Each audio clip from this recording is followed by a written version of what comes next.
క్రిస్మస్కు సంబంధించి ఎన్నో వర్తమానాలు మనం వింటూ ఉన్నాం కదా. అది ఈరోజు ఒక చిన్న మాట, ఒక చిన్న వర్తమానాన్ని మీ ముందు నేను తీసుకొచ్చి త్వరగా నా మాట నేను ముగిస్తాను. మీ బైబిల్ గ్రంథంలో ఉన్నవారు దయచేసి మీ బైబిల్ గ్రంథం తెరవండి. యెషయా గ్రంథాన్ని ఒకసారి మనం తెరుద్దాం. యెషయా గ్రంథము 11వ అధ్యాయము 1వ వచనాన్ని ఎవరైనా ఒకరు చదువుతారా? యెషయి మొద్దు నుండి చిగురు, చదవండి అమ్మా. యెషయి మొద్దు నుండి చిగురు పుట్టును, వాని వేరుల నుండి అంకురము ఎదిగి ఫలించును. చాలు ప్రియులారా, ఎన్నో వర్తమానాలు మనం విన్నాము. 4 విషయాలను నేను మీ ముందు పెట్టి నా మాటలు నేను ముగిస్తాను ప్రియులారా. క్రిస్మస్ ప్రారంభించబడిందే ఒక మొద్దులో నుండి. అదేంటి పాస్టర్ గారు అలా అంటున్నారంటే, అవును, హౌ, ఎలా అని మనం ఆలోచన చేసినట్లయితే లూకా సువార్త 1వ అధ్యాయము 26వ వచనంలో, లూకా సువార్త 1వ అధ్యాయము 26వ వచనంలో ఒక సహోదరి మనకి కనిపిస్తుంది. తను ఏ ప్రాంతమునకు సంబంధించినటువంటి సహోదరి అంటే నజరేతు. చదవండి లూకా సువార్త 1వ అమ్మా. 6వ నెలలో గబ్రియేలును దేవదూత గలిలయలోని నజరేతను ఊరిలో దావీదు వంశస్థుడైన, ఆగండి అక్కడ అమ్మా, బాగా పిలుస్తున్నట్టు.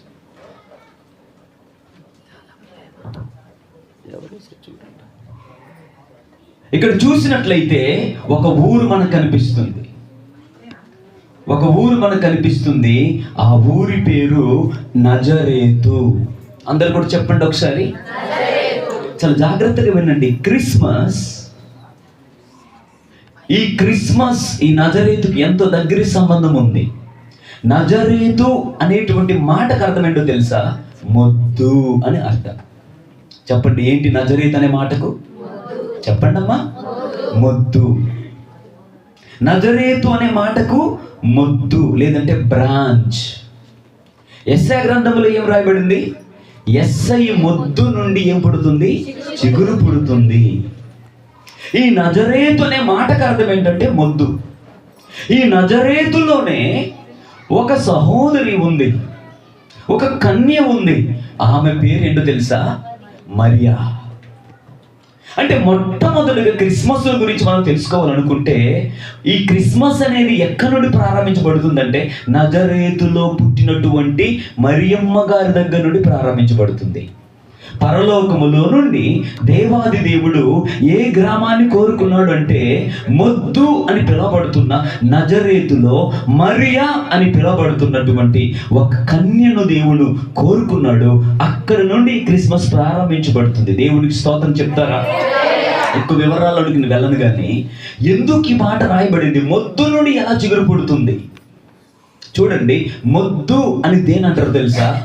ఇంకా ఏమాత్రము కూడా ఫలించడానికి అవకాశం లేని దాన్ని ఏమంటారండి? చెప్పండి అమ్మా, మొద్దు. పనికి రాని దానిని ఏమంటారండి? మొద్దు. ఎవరైనా ఒక విద్యార్థి బాగా చదవకపోయినట్లయితే ఆ విద్యార్థిని అందరూ ఏమని పిలుస్తారు? ఒరే మొద్దు. మొద్దు అంటే నువ్వు ఇంకా ఎందుకు పనికిరావు, నువ్వు ఇంకా ఫలించవు, నీ వలన ఏమి ఉపయోగం ఇంకా లేదు. ఎందుకంటే నువ్వెలా మారిపోయావు? నువ్వు ఒక మొద్దు బారిపోయావు.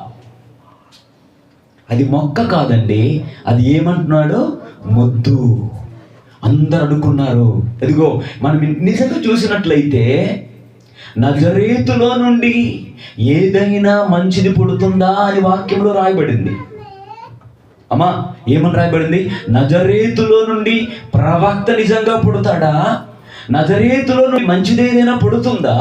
ఎందుకంటే నజరేతు అనే మాటకి అర్థం ఏంటంటే మొద్దు అని అర్థం.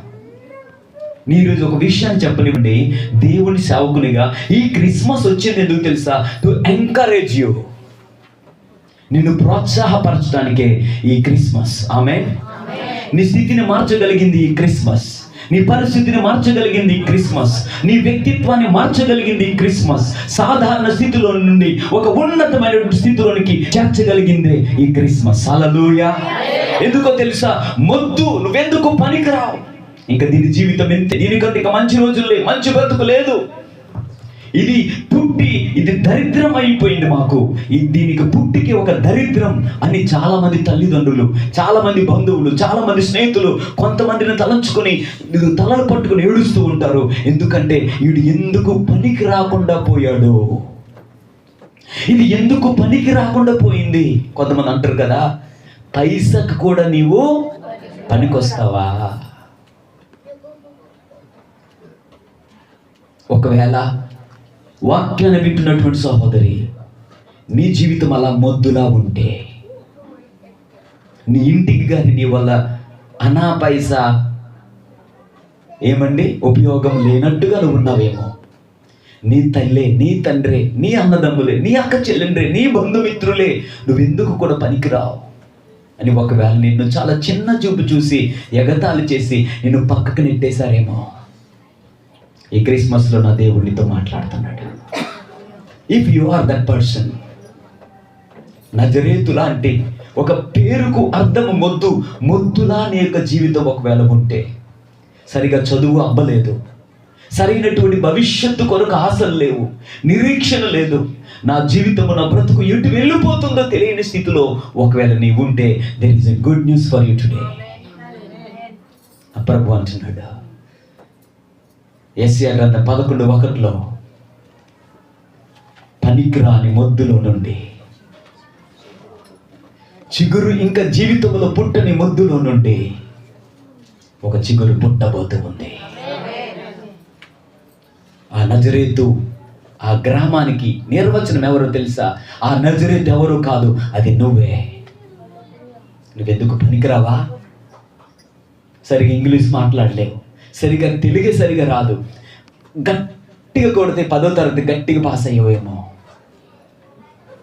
నువ్వెందుకు పనికిరాని వాడుగా ఉన్నావేమో. అయితే దేవాది దేవుడు నీతో మాట్లాడుతున్నాడు ఈరోజు. ఈ క్రిస్మస్ ఇస్తున్న సందేశం ఏంటో తెలుసా? నిన్ను కన్న తల్లిదండ్రులే అవమానపరిచి, గేలి చేసి, పరిహాసమాడి, నువ్వెందుకు పుట్టేవే, మా ఇంట్లో దరిద్రం పట్టుకుంది మాకని నిన్ను ఏడిపిస్తున్నారేమో. అయితే ఈరోజు ఈ క్రిస్మస్ ఇస్తున్నటువంటి సందేశం ఏంటో తెలుసా? మొద్దుగా ఉన్న నిన్ను నా ప్రభువు మహిమగా మార్చబోతున్నాడు. అమ్మా, నువ్వెందుకు పనికిరాని దానివే, నీలో నుండి నూతనమైనటువంటి చిగురు నా యేసయ్య పుట్టించబోతూ ఉన్నాడు. యేసయ్య మొద్దులో నుండి చిగురు పుట్టినట్లుగా మొద్దు లాంటి నీ జీవితము, ఎందుకు పనికిరాని నీ జీవితములో నుండి ఒక నూతనమైనటువంటి ఉజ్వలమైన భవిష్యత్తు అనే చిగురు పుట్టబోతూ ఉంది. హల్లెలూయా. ఎస్, నజరేతు అంటేనే అర్థం మొద్దు. అయితే మొద్దు బారిపోయిన నీ జీవితాన్ని మహిమాయుక్తంగా మార్చే దేవుడు నీవు నేను ఆరాధించుచున్న దేవుడు. వాక్యములు రాయబడింది, నిషేధించబడ్డ రాయి మూలకు ఎలా మారిపోయిందో తెలుసా? తలరాయిగా మారిపోయింది. దావీదు ఒకప్పుడు ఎందుకు పనికిరాని వాడే, గొర్రెలు కాపరి, తన సొంత అన్నదమ్ములే దావీదును పక్కకి నెట్టేశారు. తండ్రి అర్థం చేసుకోలేదు. దావీదు నిత్యము గొర్రెలతో ఉండేవాడు, అందుకు దావీదుతో పాటు కూర్చొని భోజనం చేయడానికి కూడా ఇంటి వారు ఒప్పుకునేవారు కాదట. ఎందుకంటే దావీదు దగ్గర ఏ వాసన వచ్చేదండి? గొర్రెల వాసన. సొంత అన్నదమ్ములకి దావీదు అసహ్యమైపోయాడు. ఆఖరికి సమూయేలు వచ్చి, అయ్యా, నాకు ఇష్టానుసారమైన మనుషుని నేను కనుగొన్నాను, నువ్వు వెళ్ళి అభిషేకించు అంటే, సమూయేలు చూసి ఎత్తుగా చూసిన అన్నదమ్ముల్ని వీడో ప్రభు అన్నాడు తప్ప దావీదుని గురించి తండ్రి పరిచయం చేయలేదు. సమూయేలు కూడా అడగలేదు. నేను అంటున్నాను, మనుషుల దృష్టిలో నువ్వు పడలేదా? Praise God. మనుషులు నిన్ను గుర్తించలేదా? Praise God. మనుషులు నిన్ను చిన్న చూపు చూస్తున్నారా? Praise God. ఎప్పుడైతే మనుషులు నిన్ను మర్చిపోతారో, రిమెంబర్, దేవుడు ఖచ్చితంగా నేను గుర్తు చేసుకుంటాడు. నువ్వు మనుషుల ద్వారా తృణీకరించబడితే అర్థం ఏంటో తెలుసా? నువ్వు దేవుని ద్వారా అంగీకరించబడుతున్నావు అని అర్థం చేయాలి. సమూయేలు ప్రవక్త, రేపేం జరగబోతుందో గుర్తించగలిగిన ప్రవక్త కూడా దావీదును మర్చిపోయాడు. కన్న తండ్రి మర్చిపోయాడు. ఎందుకంటే వీడికంత సీన్ లేదు. ఎవడికి? దావీదుకి. ఎందుకంటే వీడెవడండి? గొర్రెల కాపరి. నేను ఒక వ్యక్తిని రాజుగా అభిషేకించబోతున్నాను అంటే, ఇదిగో ఆ ఎస్ఐ ఆ కుమారులందరినీ తీసుకొచ్చారు, రాజానుభావులు తీసుకొచ్చారు, అందగాలను తీసుకొచ్చారు, తలాంతులు కలిగిన వారు తీసుకొచ్చారు. దేవుని ఆత్మ అన్నది నో నో నో నో. సమూయేలు అంటున్నాడు, ఇంకెవరైనా ఉన్నారా? అక్కడ ఉన్నట్లండి తండ్రి ఒక పనికి రండి. దాన్ని ఆయన గురించి ఎత్తడం అనవసరం అండి. Just praying. అందరిని చూసి దేవుడు నో నో నో చెప్పండి అందరూ, నో నో నో నో. దావీదును చూసిన బట్నే దేవుడు అన్నాడు ఎస్. ఆమేన్. దేవుడు బలంగా నన్ను కదిలిస్తున్నాడు. ఈరోజు ఇంతవరకు నువ్వు ప్రయత్నించావు అందరూ కూడా నిన్ను నో నో నో నో అని రిజెక్ట్ చేశారు. దేవుడి సమయం వచ్చింది. దేవుడికి అభిషేకం నీ మీద పడబోతా ఉంది. మనుషులు తృణీకరించారు, అయితే ఒకే ఒక్కడున్నాడు, ఆ ఒక్కడు నీవే. హలో, అందరి దృష్టిలో నువ్వు నో నో ఇడు పనికిరాని వాడు అనుకుంటే, దేవుడు ఒక్కడన్నాడు. తండ్రి అన్నాడు ఈజ్ గుడ్ ఫర్ నథింగ్, అన్నదమ్ములు అన్నారు ఈజ్ గుడ్ ఫర్ నథింగ్. కానీ దావీదు పట్ల ఒక ప్రణాళిక కలిగిన దేవుడు అన్నాడు yes, is good for something. ఇతడే నేను కోరుకున్నవాడు. ప్రభువా చూడటానికి చిన్నోడయ్యా, ప్రభువా నల్లగా ఉన్నాడు, ప్రభువా గొర్రెల వాసనయ్యా, ఎందుకు పనికిరాడయ్యా. దేవుడు అన్నాడు ఆయన గొర్రెల వాసన ఇంపైన సువాసనగా ఉందయ్యా. ఈ వ్యక్తి పట్ల నేను ఒక ప్రణాళిక కలిగి ఉన్నాను, ఈ వ్యక్తే నాకు కావాలి. ఆమేన్. ఆ ఎస్ఐ ముద్దేంటో తెలుసా? ఎస్ఐ కుమారుడైనటువంటి పనికిరాని దావీదే. అందుకే యేసుక్రీస్తు వారికి ఉన్న గొప్ప పేరేంటో తెలుసా? దావీదు కుమారుడా. పనికిరాదని పక్కన పడేసినటువంటి ఆ మొత్తులో నుండే చిగురు లాంటి యేసై పుట్టుకొచ్చాడు. ఈరోజు పనికిరావు అనుకున్న పక్కన పడేసినటువంటి నిన్ను దేవుడు రేపు ప్రపంచానికి పనికొచ్చే వ్యక్తిగా దేవుడు చేయబోతున్నాడు. నీ ద్వారా కుటుంబాలు ఆశీర్వదించబడబోతూ ఉన్నాయి, నీ ద్వారా సంఘాలు ఆశీర్వదించబడబోతూ ఉన్నాయి. ఎందుకంటే నజరేతులో నుండి ఏదైనా మంచిది బయటకు వస్తుందంటే అవును వస్తుంది, ఆయనే నజరేయుడైన యేసుక్రీస్తు. అమ్మా మొద్దు, నజరేతు అంటే మొద్దు. ఆ మొద్దునే తన టైటిల్గా చేసుకుని ఆయన పేరు చేసుకున్నాడు, I am Jesus of Nazareth. బా ఎంత గొప్ప దేవుడు అంటే. అమ్మా చెల్లెమ్మ సువర్ణ, నీ జీవితం అలా ఉందా? నీ పరిస్థితి అలా ఉంటే నా దేవుడు నేను కోరుకుంటున్నాడు నిన్ను చిగురింపు చేయడానికి, నీ కుటుంబ స్థితిగతి. That is what Christmas means. Christmas ఎందుకు వచ్చి నిన్ను ఏడిపించడానికి కాదు, నీ కళ్ళలో ఆనంద బాష్పాలు రాల్పించేదే క్రిస్మస్. నీ పట్ల ఒక ప్రణాళిక కలిగి ఉన్నదని చెప్పడమే నిజమైన క్రిస్మస్. ఆ మొట్టమొదటి ఆ విలేజ్ పేరు, క్రిస్మస్లో 4 విలేజ్ల గురించి నేను చెప్తున్నాను ఈరోజు. మొట్టమొదటి విలేజ్ ఏంటో తెలుసా? నజరేతు. ఆమెన్ చెప్తారా? అందరు చెప్పండి, నో నో నో. కుండీలు చేసుకుని చెప్పండి, yes I am that person. నేనే దేవుడు కోరుకున్నవాడు. ఆమేన్, హల్లెలూయా. దావీదు పట్ల ఎవ్వరు ఊహించని బలమైనటువంటి ప్రణాళిక. అమ్మా చెల్లెమ్మ, ఎంతోమంది యవ్వన బిడ్డలు ఉన్నారు, ఎంతోమంది సహోదరులు ఉన్నారు, చిన్న బిడ్డలు ఉన్నారు. నేను దేవుడి సేవకునిగా చెప్తున్నాను, మీ అందరి పట్ల నా ప్రభు ఒక ప్రణాళిక కలిగి ఉన్నాడు. అమ్మ చెల్లెమ్మ అన్నపూర్ణ, నీ పట్ల దేవుడు ఒక బలమైన ప్రణాళిక కలిగి ఉన్నాడు. నిన్ను దేవుడు నీళ్ళ నుండి ఒక నూతనమైన చిగురును దేవుడు పుట్టించబోతున్నాడు. నిన్ను ఆశీర్వదించబోయే దేవుడు నీ దేవుడై ఉన్నాడు. నన్ను దేవునికి దగ్గరికి స్తోత్రించాను. అమ్మా క్రిస్మస్ వచ్చిందో తెలుసా? చీకటిలో ఉన్న ప్రజలకు వెలుగునిచ్చేదే క్రిస్మస్. భయపడుతున్న ప్రజలకు ధైర్యమునిచ్చేదే క్రిస్మస్. ఏడుస్తున్న వారి కన్నిటిని తుడిచేదే క్రిస్మస్. పనికిరాని వారిని పక్కన పడేసిన వారిని పనికొచ్చే పరిమళ వాసనగా మార్చగలిగేదే క్రిస్మస్. అది నువ్వే.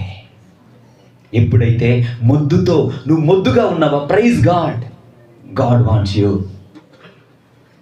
లోకానికి పనికొచ్చిన వాళ్ళు కావాలి, బాగా చదువుకున్న వాళ్ళు కావాలి, టాలెంటెడ్. ఐఎమ్ సో చాలా టాలెంటెడ్ రా ఇడు అని ప్రజలకు, లోకానికి టాలెంటెడ్ పీపుల్ కావాలి. కానీ దేవునికి టాలెంట్ లేని వారు దేవుడికి కావాలి. ఆమేన్. నీకు ఏ టాలెంట్ లేదా, ఏ తలాంతులు లేవా, ఏమీ లేవా, you are good for nothing, then God wants you to make you as good for something.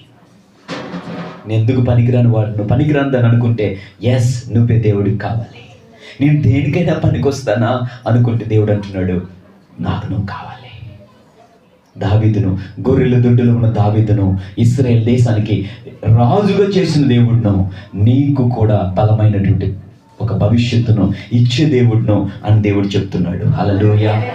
అది నజరేతు. చెప్పండి అందరూ, నజరేతు. క్రిస్మస్ అంటే ఎక్కడ మొదలైంది? నజరేతులో. ఈ క్రిస్మస్ అనేది ఆ నజరేతులో ఒక మరియమ్మ దేవుని కొరకు తన గర్భాన్ని ఇచ్చింది. ఈరోజు ఆ మరియమ్మవు నీవే. ఆ పురుషుడువైన స్త్రీవైన మరియమ్మ గర్భాన్ని ఇస్తే ఈరోజు నీవేమి ఇయ్యాలో తెలుసా? నీ హృదయాన్ని నా యేసయ్యకి ఇస్తే. ఆమె యేసయ్యకి జన్మనిచ్చింది. నీవు కూడా యేసయ్యకు జన్మనివ్వగలిగే ఒక విశ్వాసగా ఉంటే, అంటే క్రిస్మస్ నజరేతులో నుండి మొలిచింది అంటే నీలో చిగురించింది అని అర్థం, నీలో మొలకెత్తింది అని అర్థం. ఆ తర్వాత మరియమ్మ గారు నజరేతు నుండి ఎక్కడికి వెళ్తారో తెలుసు. చాలా సూపర్లేటివ్గా ఉంటుంది మెసేజ్. దేవుడు నాకు ఇచ్చినటువంటి మాటల నుంచి ఎక్కడ యూట్యూబ్లో మీకు దొరకపోవచ్చు. లూకా సువార్త 1వ అధ్యాయము 39వ వచనంలోకి మనం వెళ్తే, ఆ దినముల యందు మరియ లేచి యూదా ప్రదేశములోని కొండసీమలోనున్న ఆగండి అక్కడ. చెప్పండి, క్రిస్మస్ ఎక్కడ పుట్టింది? చెప్పండి అమ్మా. నజరేతులో పుట్టినటువంటి ఆ కన్య మరియమ్మ గారు అక్కడ నుండి అడుగులు వేసి యూదా ప్రదేశము, యూదా ప్రాంగణములోనికి అడుగు పెట్టింది. ఆమేన్. అంటే మొద్దుగా ఉన్నటువంటి ఆ మరియమ్మ గారు తన బ్రతుకు మహిమగా మారిపోవడానికి గల రెండవ కారణం ఏంటో తెలుసా? ఆమె ఎందులోకి ప్రవేశిస్తుంది అంటే యూదా ప్రాంగణంలోనికి, యూదా ప్రదేశంలోనికి అడుగు పెడుతుంది. ఈ క్రిస్మస్లో నీవు తెలుసుకోగలిగిన రెండవ ఊరి పేరేంటో తెలుసా? యూదా ప్రదేశము. ఆమె చెప్తారా అమ్మా? యూదా అనే మాటకు అర్థం ఏంటో తెలుసా? స్తుతి. మొద్దుగా ఉన్న నీ జీవితాన్ని నా ప్రభు మహిమగా మార్చాలంటే స్తుతించు. స్తుతిలోనికి నువ్వు అడుగుపెట్టు. Start praising God. Enter into the territory of praises and worship.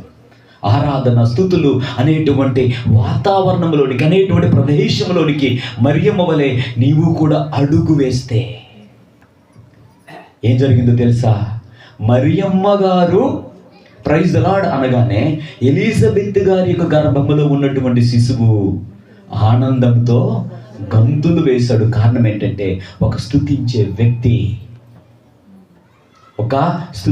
వ్యక్తి గర్భంలో ఉన్న శిశువుని సైతము ఆనందపరచగలదు. హల్లెలూయా. నీ బ్రతుకు మారాలి అంటే నువ్వు రెండవ గ్రామాల్లోనికి నువ్వు అడుగు పెట్టాలి. మొదటిది నీ జీవితమే నజరేతు. It's okay. కానీ నీ జీవితం నజరేతులోనే ఉండిపోకుండా నీవు ఎక్కడ అడుగు పెట్టాలని ప్రభు కోరుకుంటున్నాడు తెలుసా? యూదా. అందరికి చెప్పండి, యూదా ప్రదేశము అనండి. అంటే స్తుతుల ప్రదేశములోనికి నీ యొక్క నజరేతును బట్టి, దేవా నేను పేదదాన్నయ్యా, నేను ఎందుకు పనికిరాందయ్యా, నేను మొద్దునయ్యా అంటూ దేవుని స్తుతిస్తూ యూదాలకు అడుగు పెట్టే.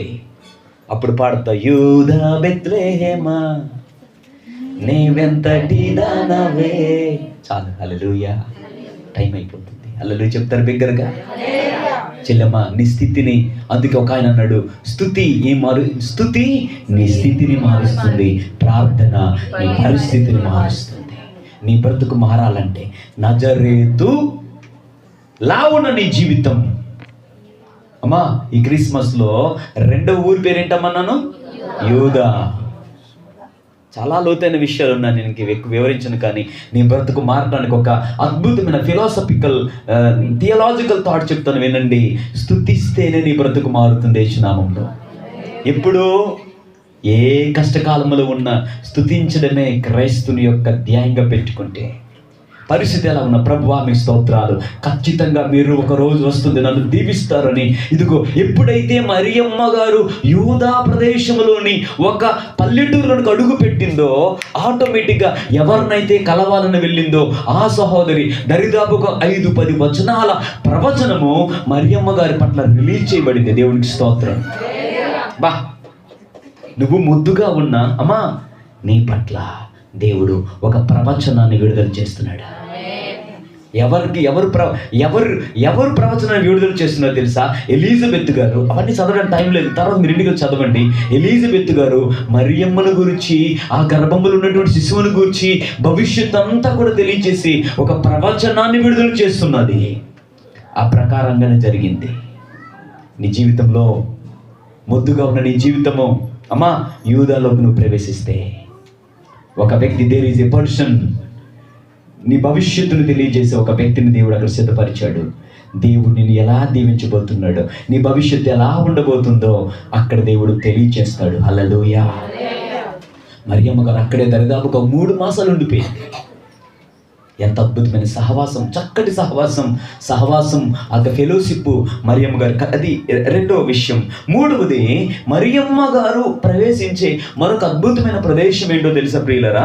లూకా సువార్త 2వ అధ్యాయముని ముగిస్తున్నాను. 5వ వచనం త్వరగా చదివేశాను. ఆ దావీదు వంశములోను పుట్టినవాడు గనుక తనకు భారీగా మరియను కూడా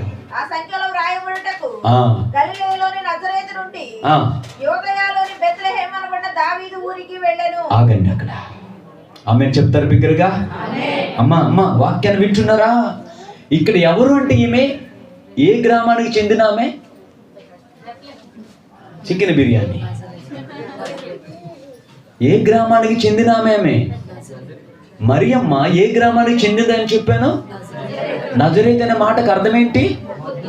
అమ్మ చెప్పండి, పక్కన కూర్చున్న పేరు చెప్పండి, పక్కన చేయి పట్టుకుని చెప్పండి. మొద్దు అనండి ఒకసారి సరదాగా. నువ్వు కాదు నేను అనండి. మరియమ్మ గారి జీవితము మొద్దుతో ప్రారంభించబడింది. నజరేతులో ఏ మంచి కూడా జరగదని ప్రవచనమే చెప్తుంది. జరుగుతుందని ఆశ్చర్యపోయారు.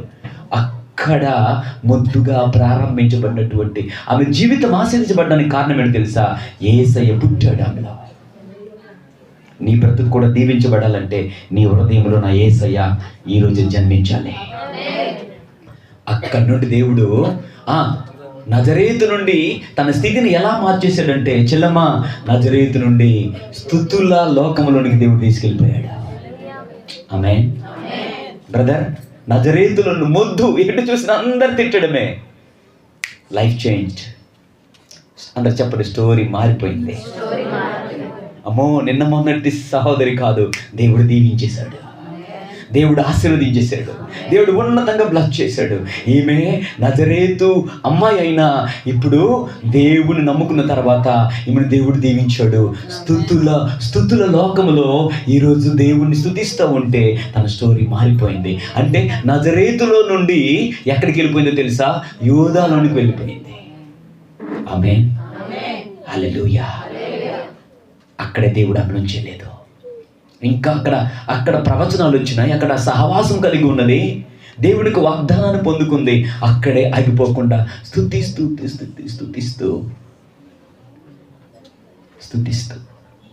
అమ్మా, ముద్దుగా ఉన్న నీవు స్తుతించడం ప్రారంభిస్తే యూదాలో నుండి నా దేవుడు బెత్లెహేములో అడుగు పెట్టిస్తాడు. బెత్లెహేం అనే మాటకు అర్థమేంటో తెలుసా? రొట్టెల ఇల్లుగా మారుస్తాడు. ఎవరి మరియమ్మ అంటే మొద్దు, పనికిరాంది. అది నజరేతు అనే గ్రామానికి చెందింది. అయితే తన జీవితం దీవించబడ్డానికి కారణము తను నజరేతులోనే ఉండిపోలేదు. తను అడుగులు ముందుకేస్తూ యూదాలో ప్రవేశించింది. అక్కడితో ఆగిపోలేదు. ఎప్పుడైతే సంపూర్ణంగా దేవుని స్తుతించిందో తన నమ్మకత్వాన్ని బట్టి దేవుడు ఆమెను బెత్లెహేములోకి అడుగు పెట్టించాడు. హల్లెలూయా. బెత్లెహేం అనగేంటో తెలుసా? రొట్టెల ఇల్లు. కొరతల నుండి నా దేవుడి క్రిస్మస్లో నీకు సముద్రంలోకి తీసుకొని రాబోతున్నాడు. ఇరుకులో నుండి నా ప్రభువు విశాలతలోనికి తీసుకొని రాబోతున్నాడు. నిరాశలో నుండి నిరీక్షణలోనికి తీసుకొని రాబోతున్నాడు. కొరతలో నుండి నీ కుటుంబాన్ని బెత్లెహేమని పిలువబడుతున్న రొట్టెల ఇల్లులోనికి నా ప్రభు నడిపించబోతున్నాడు. అప్పుడు కూడా సరే దేవుడు మహిమ చేసి రావాలి.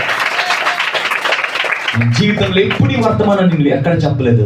నేను ఇక్కడ కూర్చొని ప్రభు అని వాక్యం చదువుతుంటే ఇదిగో బిడ్డలు పనిచేస్తున్నారు, దేవుడు నాతో మాట్లాడే స్పీక్. దానికంటే ముందు చాలా రాసుకున్నాను. చివరి నిమిషంలో 5 నిమిషాల్లో దేవుడు చెప్పాడు, no, you speak, somebody is in need of this word. నిరాశలో ఉన్నావా? ఈ క్రిస్మస్ ఏదో వచ్చి ఆడి పాడి గెంతులు వేసుకుని వెళ్ళిపోవడానికి కాదు, నిన్ను దీవించడానికి ఈ క్రిస్మస్. హల్లెలూయా. నీ కుటుంబాన్ని దీవించే క్రిస్మస్ అండి ఇది. ఆనవాయితీగా అలవాటుగా చేసే క్రిస్మస్ కాదు, ప్రభు ప్రేరేపిస్తే జరుగుతున్న క్రిస్మస్ ఇది. ఈ క్రిస్మస్ జరిపించడానికి డబ్బులు మన దగ్గర లేవు, కానీ దేవుని కృపలో దైవ బిడ్డలను ప్రేరేపించి సాక్రిఫిషియల్ గివింగ్ ద్వారా జరుపుతున్నటువంటి క్రిస్మస్ ఇది. ఎందుకో తెలుసా? దేవుడు తన వాక్యం ద్వారా అమ్మా నిన్ను ఆశీర్వదించాలని. ఈరోజు మొద్దుగా ఉన్నావా? స్తుతిస్తూ నీలో నీకే తెలియకుండా యూదాలో ప్రవేశించావు. అక్కడ నువ్వు నమ్మకంగా ఉంటే అక్కడే నువ్వు ఉండిపో. 3 నెలల తర్వాత అమ్మా మరియమ్మను, ఎక్కడో ఐగుప్తులో ఉన్న మరియమ్మను దావీదుపురంలో తీసుకొచ్చాడు మా ప్రభు. ఆమేన్. చూడండి, దావీదుపురంలో తీసుకొచ్చాడు. దేవుని స్తుతిస్తావా? బిగ్గరగా దేవుని స్తోత్ర. అందరూ చెప్పండి, నా ఇల్లే బెత్లెహేం అంటావా? నా బ్రతికే బెత్లెహేంగా ప్రభు మార్చబోతున్నాడు. చెప్పండి. రొట్టెల ఇల్లుగా దేవుడు మార్చబోతున్నాడు. అమ్మా నీ బ్రతుకు బెత్లెహేంగా మారాలంటే నువ్వు ముందు ఎందులో ప్రవేశించాలి? యూదాలో ప్రవేశించు. యూదా నుండి దేవుడు ఎక్కడ నడిపించాడు? అక్కడ లాస్ట్ అండ్ ఫైనల్ పాయింట్ చెప్పి ముగిస్తాను. అక్కడ వదిలేదు. బెత్లెహేమే ఈ లోకంలో నువ్వు సమస్త వైభవములతో దీవించబడ్డ మాత్రం దేవుని చిత్తం కాదు. ఈ లోకంలో నీకు ఒక సొంత ఇల్లు, బంగ్లా, కారు, మేడలు, మెద్దులు, మంచి కుటుంబము, దట్ ఈస్ జస్ట్ టెంపరరీ. లోకం మట్టుకు నువ్వు దీవించబడితే that is not a complete blessing. బెత్లెహేములోనే నీ ఇల్లు దీవించబడింది మంచిది. అయితే నా ప్రభువులో ఆ బెత్లెహేములో కూడా నువ్వు నమ్మకంగా ఉంటే దేవుడు ఏం చేస్తాడో తెలుసా? తర్వాత ఆ మాట మీరు చదివితే ఆశ్చర్యపోతారు. లూకాసు వార్త 2వ అధ్యాయము 24వ వచనం చదవండి, ముగిస్తున్నాను. లూకాసు వార్త 2వ అధ్యాయము 24వ వచనం చదువుతారా? ఇంకా అలా ముందుకెళ్ళిపోండి. అదే చివరి 24లో చివరి మాట చదవండి. వారు ఆయనను యెరూషలేమునకు తీసుకొని పోయిరి. చాలండి. ఆమె చెప్పండి బిగ్గరగా.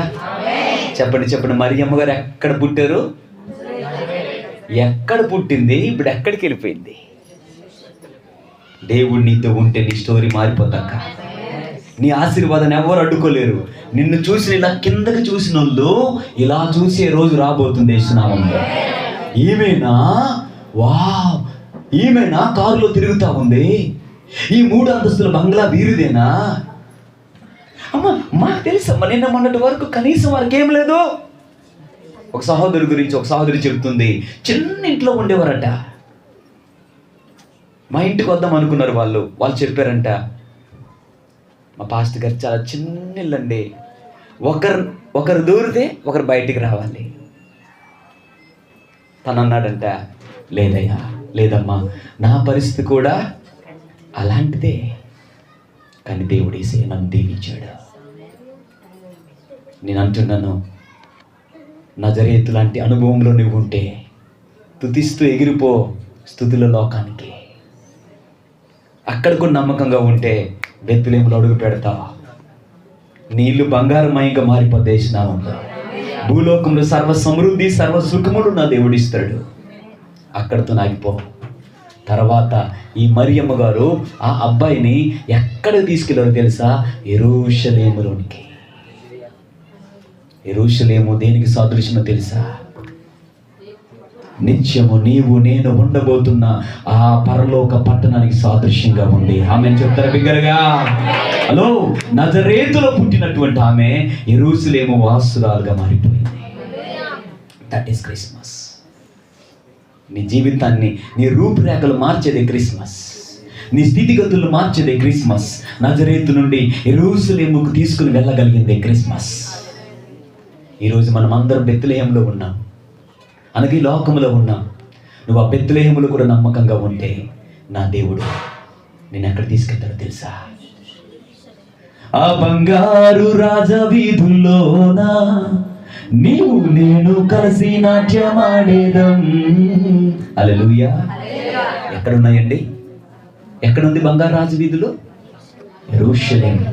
అదే పరలోకపు పట్టణమునకు సాదృశ్యంగా ఉంది. నజరేతులో పుట్టినామే ఇప్పుడు ఎక్కడుంది? ముందు ఎక్కడుంది? నజరేతు నుండి ఎక్కడికి వచ్చింది? యూదా నుండి ఎక్కడికి వచ్చింది? బెత్లెహేము నుండి ఇప్పుడు ఎక్కడుంది? నువ్వు రేపలా మారబోతున్నా. ఆమేన్, హల్లెలూయా. చెప్పండి, నజరేతులో నుండి యెరూషలేములోనికి. నిజమైన క్రిస్మస్. నీ బ్రతుకును నజరేతు అనుభవాన్ని మార్చి యెరూషలేము అనుభవంగా మార్చబోతున్నాడు. చెల్లెమ్మా, నజరేతులో నుండి యెరూషలేము అనుభవంలోనికి నా యేసుని తీసుకుని వెళ్ళబోతున్నాడు. బెత్లెహేములో దీవిస్తాడు, మంచి భర్తని ఇస్తాడు, మంచి భార్యని ఇస్తాడు, మంచి ఉద్యోగం ఇస్తాడు. నీ ఇల్లు రొట్టెలీలుగా మారబడుతుంది. సర్వ సమృద్ధిలోనికి దేవుడు తీసుకుని వెళ్తాడు. జాగ్రత్త, అక్కడ కూడా నువ్వు ఎలా ఉండాలో తెలుసా? నమ్మకంగా ఉంటే ట్రాన్స్ఫర్ అయిపోతుంది. దెబ్బకి సమయం వచ్చినప్పుడు పరలోకాన్ని సొంతం చేసుకుంటావు. That is called Christmas. ఆమేన్. ఒకసారి దగ్గరగా హల్లెలూయా చెప్తారా? ఇంకా లోతుగా వెళ్తే చాలా విషయాలు ఉన్నాయి. నేను ఇక్కడితో ముగిస్తున్నాను. చెప్పండి, నేనే ఒక నజరేతు. నా యేసే నన్ను యెరూషలేముకి నడిపిస్తున్నానండి. ఆమేన్. నేను నజరేతులో ఉన్నాను, స్తుతిస్తూ యూదాలోకి ఎగిరిపోతాను, నడుచుకుంటూ బెత్లెహేములో అడుగు పెడతాను, బెత్లెహేములో నుండి ఎగిరి వెళ్ళిపోతాను. ఆమేన్. సొంతమైపోవాలి. హల్లెలూయా. చెప్పండి చెప్పండి, హల్లెలూయా. నువ్వు పేద కుటుంబంలో పుట్టేవా? It's okay. మొద్దువా నువ్వు? It's okay. నువ్వు దేవుని దృష్టిలో పడ్డావు. చెల్లమ్మ, సహోదరుడా, సహోదరి, నువ్వు దేవుని దృష్టిలో పడ్డావు. నీకు నూతన క్రిస్మస్ కాంతులు నా దేవుడు ఇవ్వబోతున్నాడు. నో మోర్ నజరేతు. నువ్వు యెరూషలేము అనుభవంలోనికి వెళ్ళబోతున్నావు. నువ్వు యూదా అనుభవంలోనికి వెళ్ళబోతున్నావు. నువ్వు బెత్లెహేము అనుభవంలోనికి వెళ్ళబోతున్నావు. మన సంఘాన్ని దేవుడు అలా మార్చబోతున్నాడు. అన్న కళ్ళు మూసుకుందామా? దేవుడు నీతో మాట్లాడితే దట్ ఈస్ కాల్డ్ క్రిస్మస్. ప్రభు వచ్చింది నేను మార్చడానికి. దేవా, నేను నజరేతులో ఉన్నానయ్యా. అయ్యా, నేను అక్కడే ఉండిపోకూడదు. స్తుతిస్తూ ఏ యూదాలో అడుగు పెట్టాలి. అయ్యా, నడుచుకుంటూ బెత్లెహేములోనికి వెళ్ళిపోవాలి. ఎగురుకుంటూ ప్రభువా ఆ యెరూషలేమునికి నేను రావాలి. నా స్థితిగతిని మార్చబోతున్నందుకు స్తోత్రాలు ప్రభువా. ఈ నిజమైనటువంటి క్రిస్మస్ ఆనందాన్ని నా జీవితంలో తీసుకొచ్చినందుకు మీకు స్తోత్రాలు. చెప్పబడిన ఈ మాటలు నా మా హృదయాలలో నీరు కట్టి ఫలింపు చేయండి నాయన. దీవించి ఆశీర్వదించండి. మాతో మాట్లాడినందుకు స్తోత్రం. యేసుక్రీస్తు ప్రభువారి ప్రశస్తమైన నామంలో ప్రార్థించి అడిగి జవాబును పొంది ఉన్నాము మా పరమ తండ్రి. ఆమేన్. ఒకసారి